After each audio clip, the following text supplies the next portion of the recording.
Welcome to Alaska Weather, a production of Alaska Public Media and the National Weather Service, Alaska Region.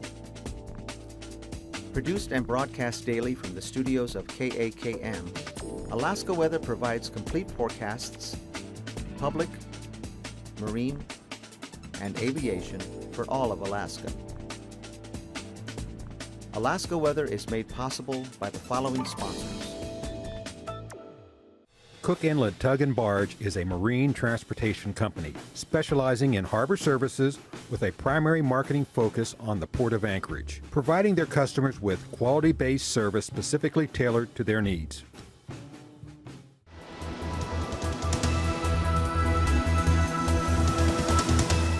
The National Weather Service.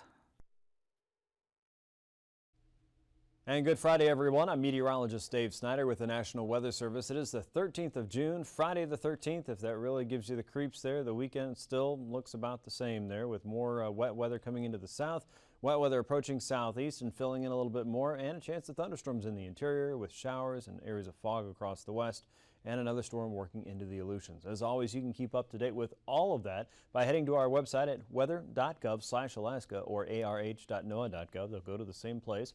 Listen on the NOAA Weather Radio anytime, and the Weather Info line will give you the same information at 1-800-472-0391. You can find information between the shows on Alaska Weather and all day long on Twitter, on Facebook under NWS Alaska, and on YouTube. If you go there and search for AKWX TV, you'll find the channel brought to you by alaskapublic.org that will give you this complete broadcast following the show each day. Or if you like this sneak peek of what's to come in a much shorter version that probably works a lot better for lower bandwidth concerns if you're in the bush, this will work really well. Go to NWS Anchorage on YouTube and you can get a really short broadcast of the surface map features that are going through Alaska over the next 2 days. So lots of different ways, again, to keep track of the weather. Here's what's going on in the interior. Despite the rain in the south and west, it's still pretty dry up across the north interior, mainly across the upper Yukon Valley there from Arctic Village down toward Bettles and Fort Yukon and all the lands in between. Red flag warnings continue there today because of dry fuels and the wind concerns. So at least until about 10 o'clock tonight, red flag warnings are in effect for those areas generally north of Fairbanks and Eagle to about Arctic Village, south and west there. So in those regions, again, a red flag warning until 10 o'clock tonight. Be extraordinarily careful with fire. The fire danger continues across a broader area than that. The fuels show that there's probably at least high fire danger across the upper Yukon, the upper Tanana valleys, into the Glen Allen region, westward, and into the middle Yukon Valley. One exception would be the general vicinity, looks like around the Fairbanks area. I wouldn't say just have a great time and burn anything by any stretch of the imagination, but again, it looks like there might be some easing of concerns there, at least somewhere around the middle Tanana Valley there. So again, fire danger remains pretty high across the interior. As always, be extraordinarily careful with fire this time of the year. And remember, if you're not sure what your restrictions may be, it's always a good idea to check with your local officials or the fire department in your area or the nearest fire official for your borough. Here's a look at the Bering Sea satellite picture now, and looking out west, it's pretty easy to find the trails of moisture that are kind of being aimed right up toward Alaska. One of those working into the Gulf of Alaska right now. Another one working with our newest storm into the central and western part of the Aleutians. This is working its way toward the west coast. And another area of low pressure here well south of the Kamchatka Peninsula moving off of eastern Asia that will likely attach another stream of moisture to our weather situation here in the coming days. Looking out across the north, you'll also notice more of a southerly flow working up through the Bering Strait. That is just chewing away at the ice pack there north of the Bering Strait. We'll have a look at the ice edge update here in just a few minutes when we start your marine weather forecast.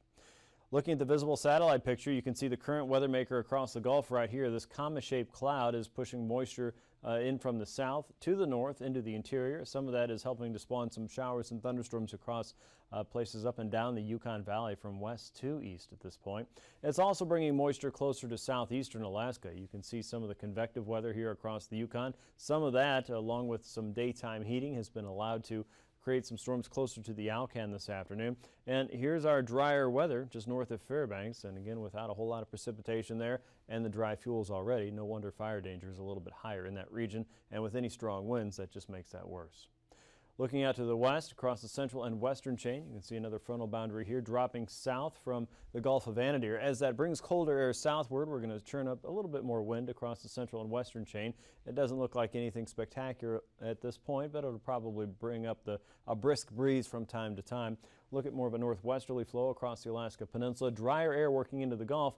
And again, the focus for precipitation over the weekend will be across southeastern Alaska, south central, and gradually a little bit more of a showery type pattern for places along the YK, Norton Sound, and even into the Seward Peninsula, with a chance for showers and thunderstorms across the interior up to the Brooks Range. Here's a weather map for this afternoon now. A 996 millibar low, looking fairly good to what we were talking about yesterday. Rainfall moving into southeast throughout the daytime today. You can see areas across the YK, Yakutat, which does have a Y and K in it, which is where my brain apparently went on this Friday. Low pressure across the Kenai Peninsula and also across Kodiak Island. Now, the stronger winds were noted along the coastal sections earlier today, and we also saw a few thunderstorms pop up, mainly east of the Alcan. Some of those even further east than Old Crow, most of it really east of the Rocky summits, and then out across even the middle and lower Yukon Valley. Saw a couple strikes out that way today, so if you thought you heard thunder out around Norton Sound and looking eastward, you probably did. Out across the west, the southern Bering Sea showing a 1006 millibar low. Here comes the cold air behind it, but out ahead, warmer and wetter air moving across the central chain continues to work its way eastward. A little bit of a ridge across Unalaska and Dutch Harbor from about Nunivak Island to the Pribilofs. Any stable weather there will probably only be brief. Look for some areas of fog and then the winds to pick up again from the west and southwest. The storm tonight will gradually be dropping southward there, a little bit more south than east in current time. Low pressure across the northern Gulf will move slowly eastward, and that keeps that onshore flow for most of southeast looking pretty wet. There's a chance of rain and showers across south central. It may ebb and flow tonight. Another chance for showers in the morning. A few areas of showers and thunderstorms up across the Alcan, and then things just dry out north of the Yukon Valley. By and large, it looks like dry conditions there with more of an easterly continental flow, so not a really good attachment to the moisture there. There may be a few areas of rain and snow mixing along the Bering Strait to perhaps St. Lawrence Island as some of that colder air is moving over the ice, but most areas are looking at liquid precipitation tonight if you have some. Saturday's forecast shows a chance for showers and storms generally north of the Alaska Range. We'll call it scattered at this point. Showers generally along the Brooks Range as well. Better chance for rain across southeast as the frontal boundary is dying out here. We still have our circulation parked just to the south and west of Yakutat, so we'll have more of a westerly flow crossing the Gulf, and then the moisture really falls off. We're going to look out to the west, and here's our next wave of low pressure there at 1,010 millibars. Again, it's not a terribly strong low, but it will probably switch the winds around across the western chain as we go into Saturday afternoon. More of a southwesterly flow picking up throughout the day for places like Adak and all the way up to Nikolsky. As you get into the Alaska Peninsula, you'll have some slightly drier weather there, and even the YK looking at a few areas of showers, maybe up toward Norton Sound, a better chance for a little bit more steadier rain. But it looks like the focus for more steady precipitation is shifting eastward as we go into Saturday. So that could affect your flight categories as well if you're trying to make it through some of the passes on your Saturday. You might see some improvements on Sunday in that regard. If you're traveling through Lake Clark or Merrill Pass, you may have some low clouds in the morning, but by the afternoon things should be a little bit better as far as widespread precipitation goes closer to the passes. For southeast, your pass conditions around Chilkoot and White Pass probably going to be a little bit lower on Saturday and Sunday than they have been for most of the week.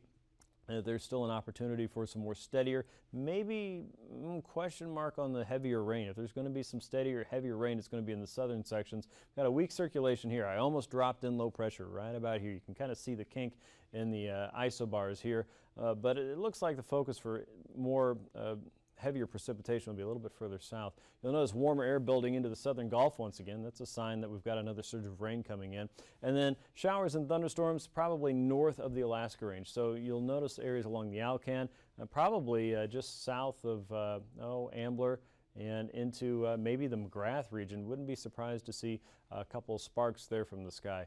Out across the north and west, if you look all the way across the Bering Strait, you'll see low pressure once again organizing some colder air and dropping toward the Bering Strait. That's Sunday afternoon. Got a ridge in between that's going to slow that down, but areas of fog could form in front of that, and we'll be watching for some changes as that works its way into the mainland as we get closer in time to Monday and Tuesday. Here's a look at temps today then for southeast. A little bit of a cooler day for some with a little more cloud cover, especially around Yakutat and Gustavus. We saw temps dropping into the 40s.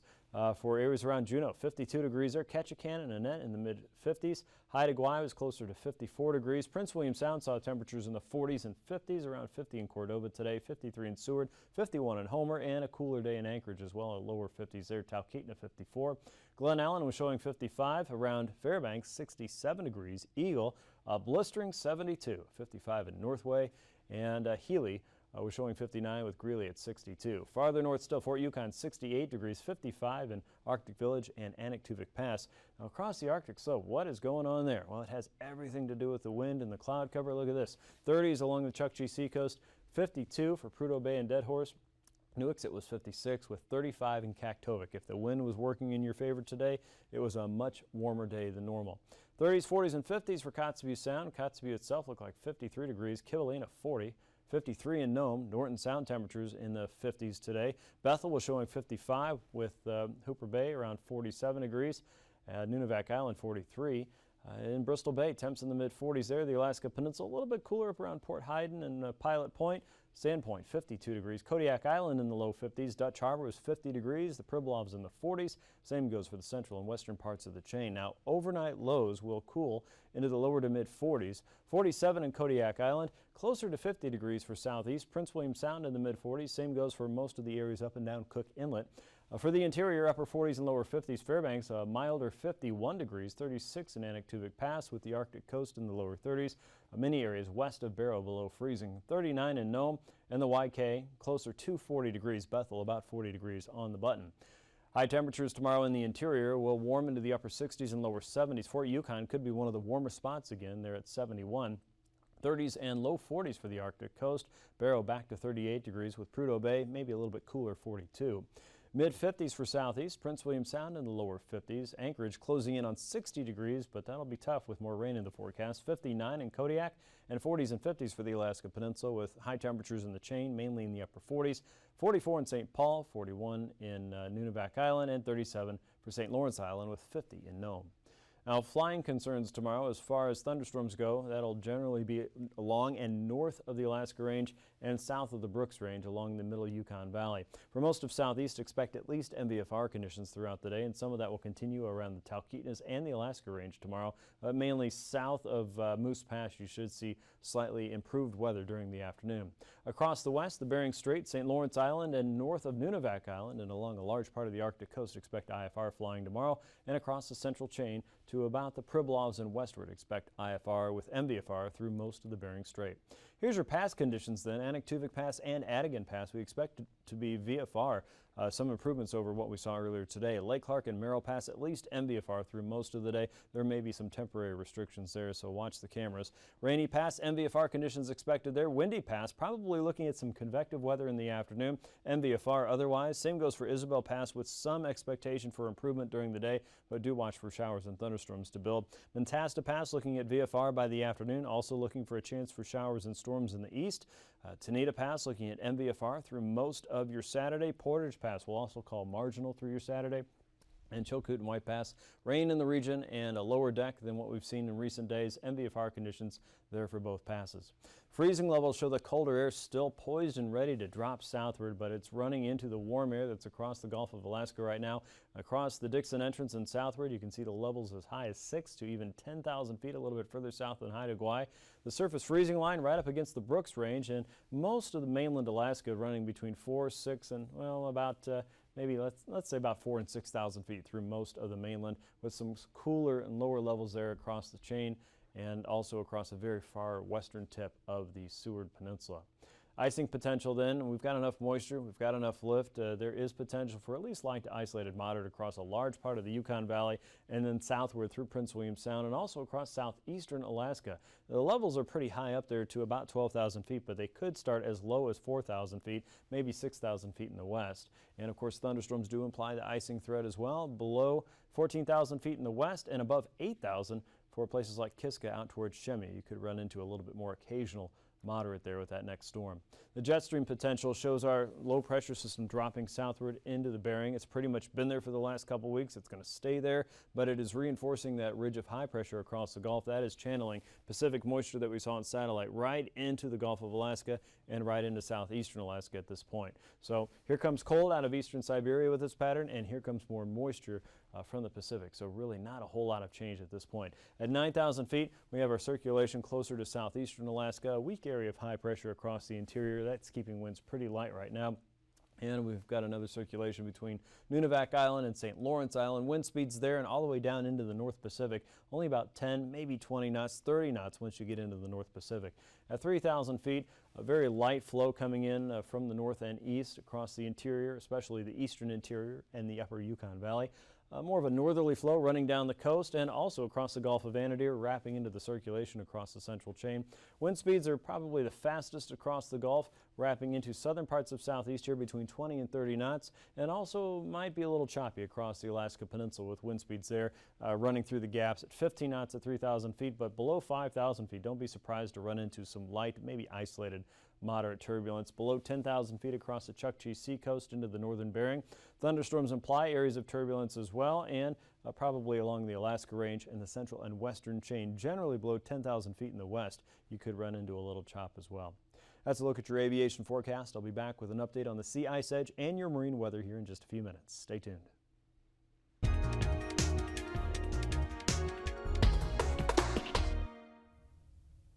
Good evening. I'm Harry Keeling, and on behalf of Alaska Public Media and the Alaskan Aviation Safety Foundation, welcome back to Hangar Flying. Tonight we will also want to welcome back our guest, General Russ Handy.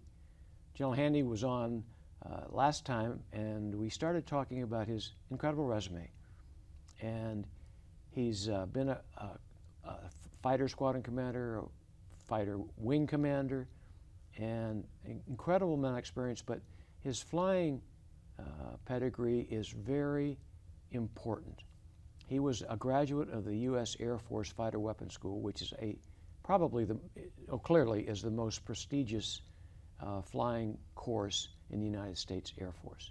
And we started talking about that last time. So, General Handy, welcome back. Thank you, Harry. Let's pick it up there.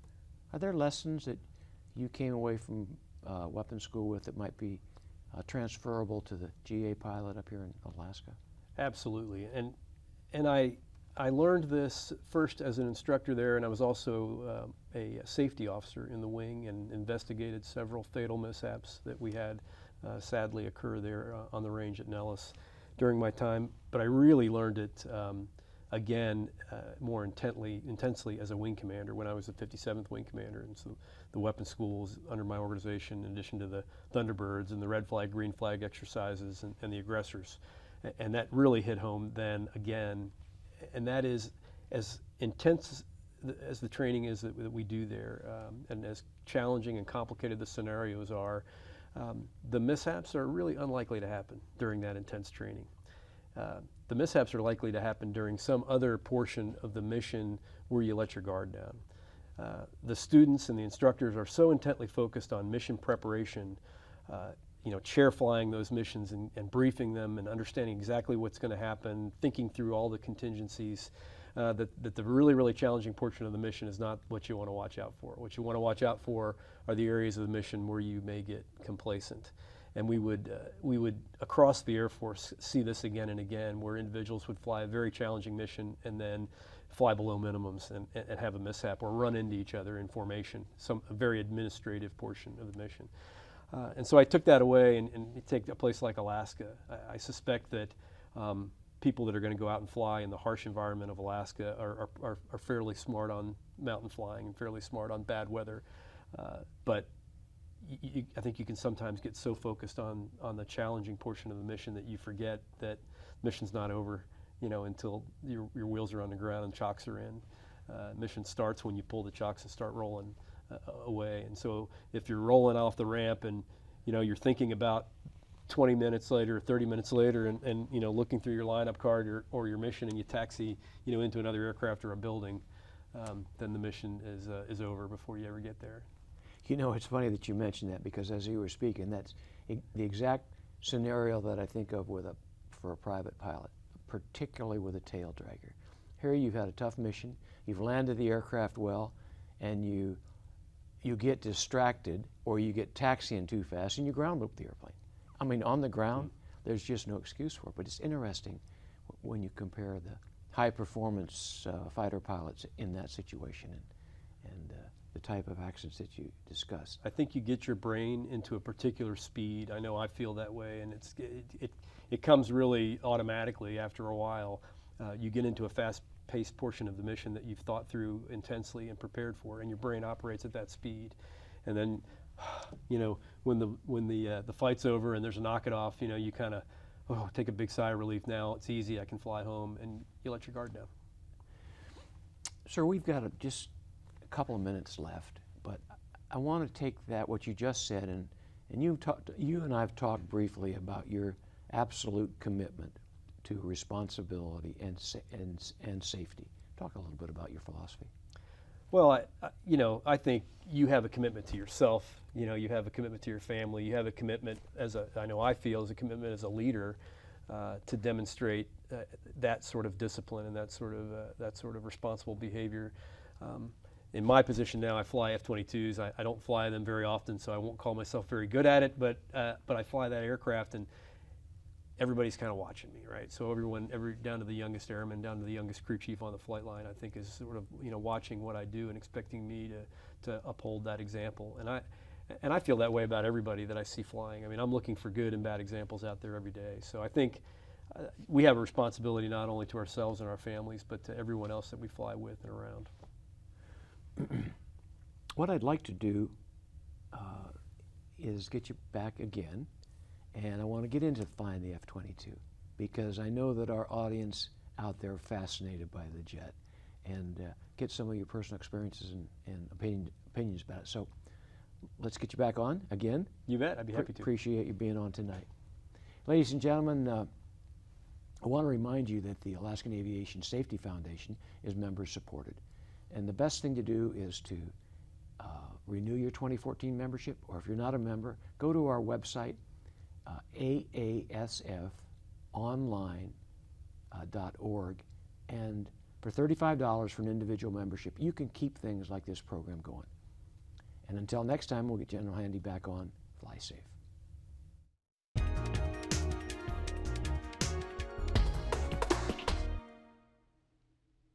Thanks a lot, Harry. Have a good weekend. Here's a look at the sea ice edge as updated by our sea ice experts at the Anchorage Forecast Office. Looking around the Kotzebue Sound region and north of the Bering Strait, you're seeing a lot more open water than earlier this week. And the same goes for the Chukchi Seacoast to almost all the way to Barrow there. You can see a little bit more open weather. Still some shore-fast ice, but as we've been talking about for the last couple of weeks, a lot of that is rotten, if not all of it. So again, probably a wise idea to stay off the shore-fast at this point as warmer air continues to work its way northward. And we still have some leads or some areas of kind of strips here north of St. Lawrence Island. Obviously a very large open area of water there south of the Bering Strait. And then westward toward Big Diomede and areas a little bit closer to Russia. You see a little bit more ice pack there, but anywhere south now is ice-free, which means most of the Bering is ice-free at this point.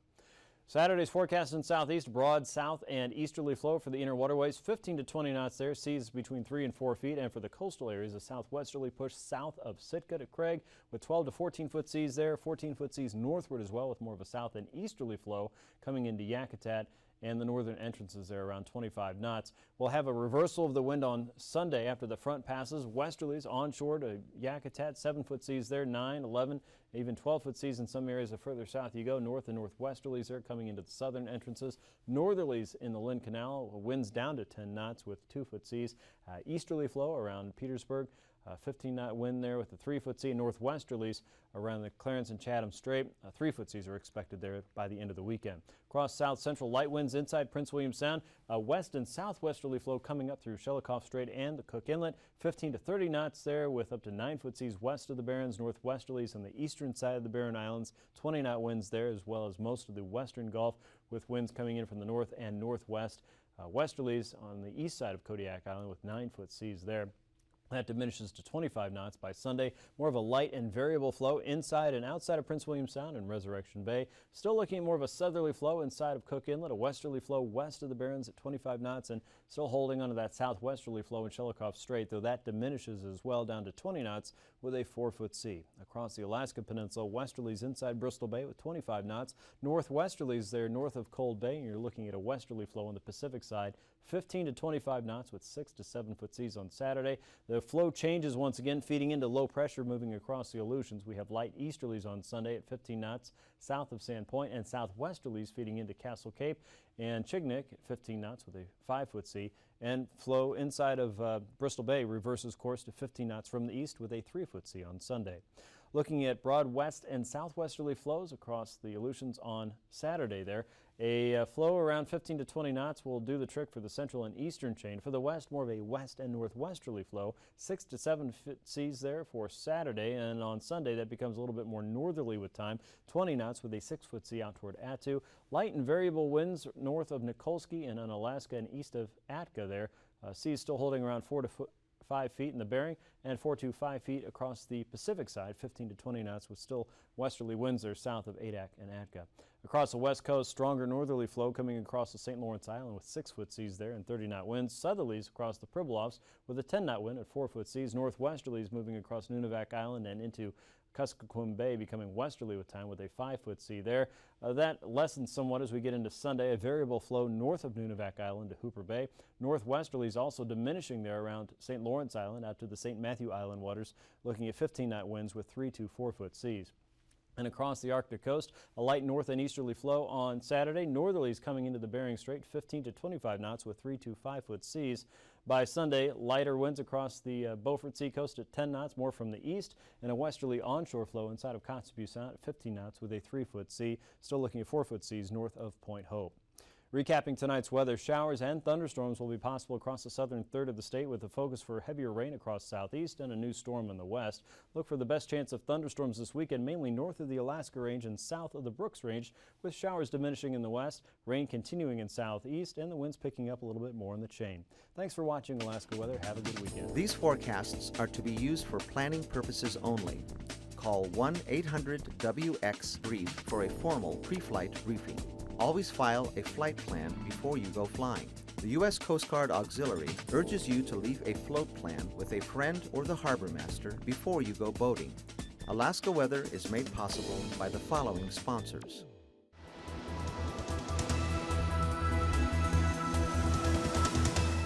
The National Weather Service.